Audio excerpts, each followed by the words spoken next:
Assalamualaikum warahmatullahi wabarakatuh. Salam sejahtera bagi kita semua.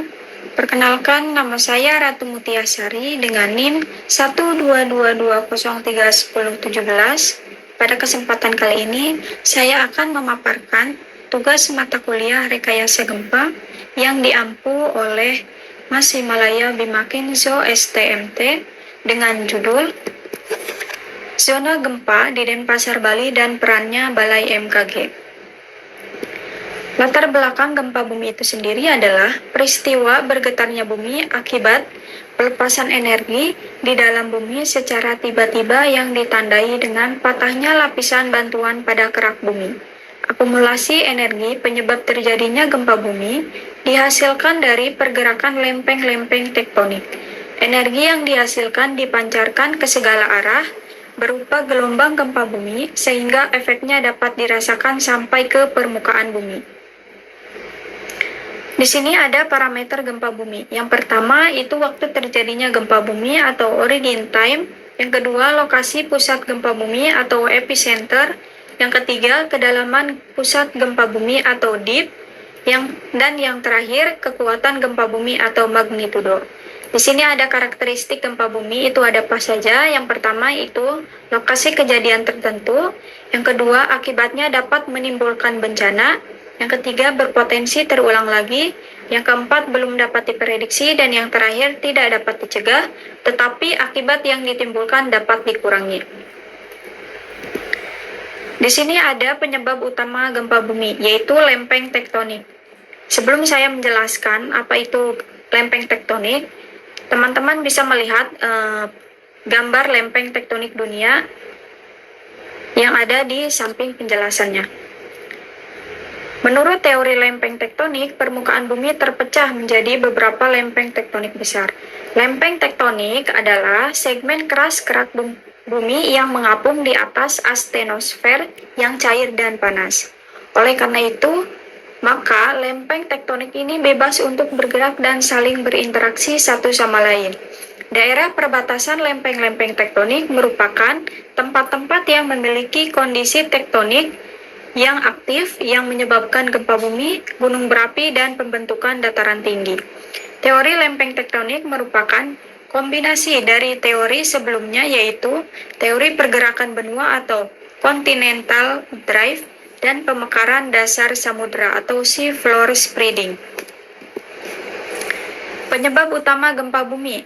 Bisa dilihat gambar lapisan buminya. Lapisan paling atas bumi yaitu litosfer merupakan bantuan yang relatif dingin dan bagian paling atas berada pada kondisi padat dan kaku. Di bawah lapisan ini terdapat bantuan yang jauh lebih panas yang disebut mantel. Lapisan ini sedemikiannya panas sehingga senantiasa dalam keadaan tidak kaku, sehingga dapat bergerak sesuai dengan proses pendistribusian panas yang kita kenal sebagai aliran konveksi. Lempeng tektonik yang merupakan bagian dari litosfer padat dan terapung di atas mantel ikut bergerak satu sama lainnya.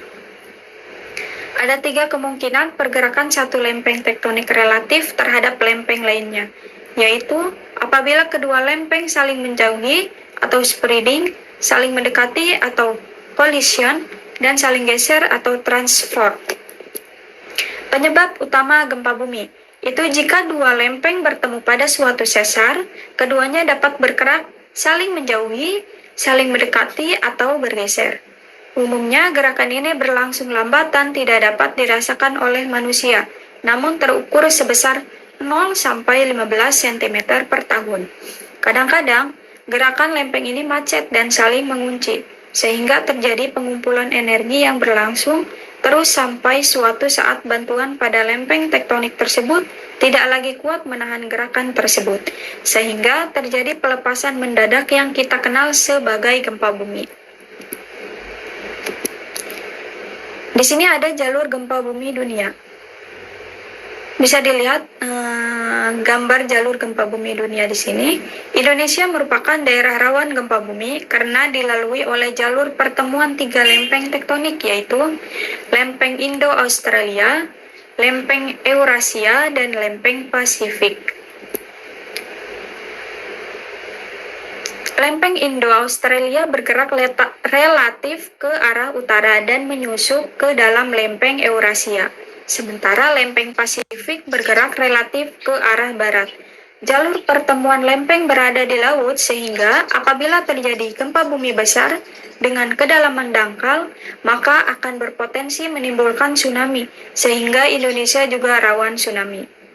Belajar dari pengalaman kejadian gempa bumi dan tsunami di Aceh, Pangandaran dan daerah lainnya yang telah mengakibatkan korban ratusan ribu jiwa, serta kerugian harta benda yang tidak sedikit. Maka diperlukan upaya-upaya mitigasi baik di tingkat pemerintah maupun masyarakat untuk mengurangi resiko akibat bencana gempa bumi dan tsunami. Mengingat terdapat selang waktu antara terjadinya gempa bumi dengan tsunami, maka selang waktu tersebut dapat digunakan untuk memberikan peringatan dini kepada masyarakat, sehingga salah satu upaya mitigasi bencana tsunami dengan membangun sistem peringatan dini tsunami Indonesia atau Indonesia Tsunami Early Warning System. Di sini ada zona sumber gempa bumi di Indonesia berdasarkan mekanisme fisik. Secara umum, zona sumber kejadian gempa bumi di Indonesia berdasarkan mekanisme fisik dapat dibagi menjadi 3 bagian. Yang pertama, itu zona subduksi, yaitu zona kejadian gempa bumi yang terjadi di sekitar pertemuan antara lempeng. Sumber penunjaman lempeng kerak bumi dapat dibagi menjadi 2 model, yaitu pada lajur megatrush atau gempa bumi interplate maupun dalam lajur Benioff atau gempa intraplate. Lajur megatrush adalah bagian dangkal suatu subduksi yang mempunyai sudut tukik yang landai, sedangkan zona Benioff adalah bagian dalam suatu jalur subduksi yang mempunyai sudut tukik yang curam. Yang kedua itu ada zona transform, adalah sesar geser pada batas antara dua lempeng, di mana pada daerah ini terjadi gesekan atau translasi dan tidak terjadi penelanan kerak bumi. Akan tetapi terjadi gerak horizontal dan menyebabkan gempa bumi besar. Sumbernya dari Catilin 1986. Dan yang terakhir itu ada zona sumber-sumber sesar kerak bumi dangkal atau shallow crustal fault, adalah patahan kerak bumi dangkal dan aktif. Ada apa saja sih akibat gempa bumi yang terjadi? Itu yang pertama, getaran atau guncangan tanah, ground shaking, likuifaksi atau liquefaction, longsoran tanah, ada tsunami. Yang terakhir itu bahaya sekunder atau arus pendek, gas bosor yang menyebabkan kebakaran dan lain-lain. Ada beberapa faktor-faktor yang mengakibatkan kerusakan gempa bumi. Yang pertama ada kekuatan gempa bumi, kedalaman gempa bumi, jarak hiposentrum gempa bumi, lama getaran gempa bumi, kondisi tanah setempat, dan kondisi bangunan. Di sini ada kondisi tektonik Bali. Indonesia terletak antara 3 pertemuan lempeng besar, yaitu Eurasia, lempeng Indonesia Australia, dan lempeng Pasifik. Pulau Bali dan sekitarnya merupakan bagian dari seismotektonik Indonesia. Daerah ini dilakukan jalur pegunungan Mediterranean dan adanya zona subduksi akibat pertemuan antara lempeng Eurasia dan lempeng Indonesia Australia. Batas pertemuan ini berupa palung lautan atau Oceanic Trench di sebelah selatan gugusan Pulau Jawa, Bali, dan Nusantara Tenggara. Teman-teman di sini bisa lihat gambar peta tektonik Indonesia. Selanjutnya yaitu tektonik Sumbawa atau disebut dengan Pulau Sumbawa, merupakan salah satu dari deretan kepulauan di Nusa Tenggara Barat yang mempunyai tingkat kegempaan cukup tinggi dan di bagian selatan maupun utara. Karena Pulau Sumbawa diapit oleh 2 jalur patahan, yaitu daerah selatan di sekitar pertemuan lempeng tektonik Samudra Indonesia dengan lempeng benua Eropa Asia atau Eurasia, dan daerah utara di sekitar patahan aktif sesar naik belakang busur kepulauan atau back arch thrust. 2 jalur sumber gempa bumi aktif yaitu daerah selatan di sekitar zona subduksi, yaitu zona pertemuan lempeng tektonik, Samudra Indonesia dengan lempeng benua Eropa atau Asia, Eurasia, di mana untuk analisis bahaya akan goncangan suatu kejadian gempa bumi itu dibagi menjadi zona interplate atau megatrash mulai dari kedalaman 0 sampai kedalaman 50 km dan zona Benioff mulai dari kedalaman 70 sampai 250 km.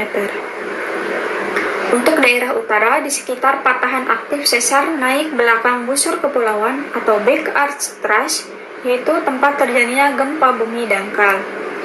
Di sini ada gambar pembangkit gempa bumi di Kepulauan Sumbawa. Yaitu ada kerawanan dari utara dan kerawanan dari selatan. Baik, hanya itu paparan yang dapat saya sampaikan. Terima kasih. Wassalamualaikum warahmatullahi wabarakatuh.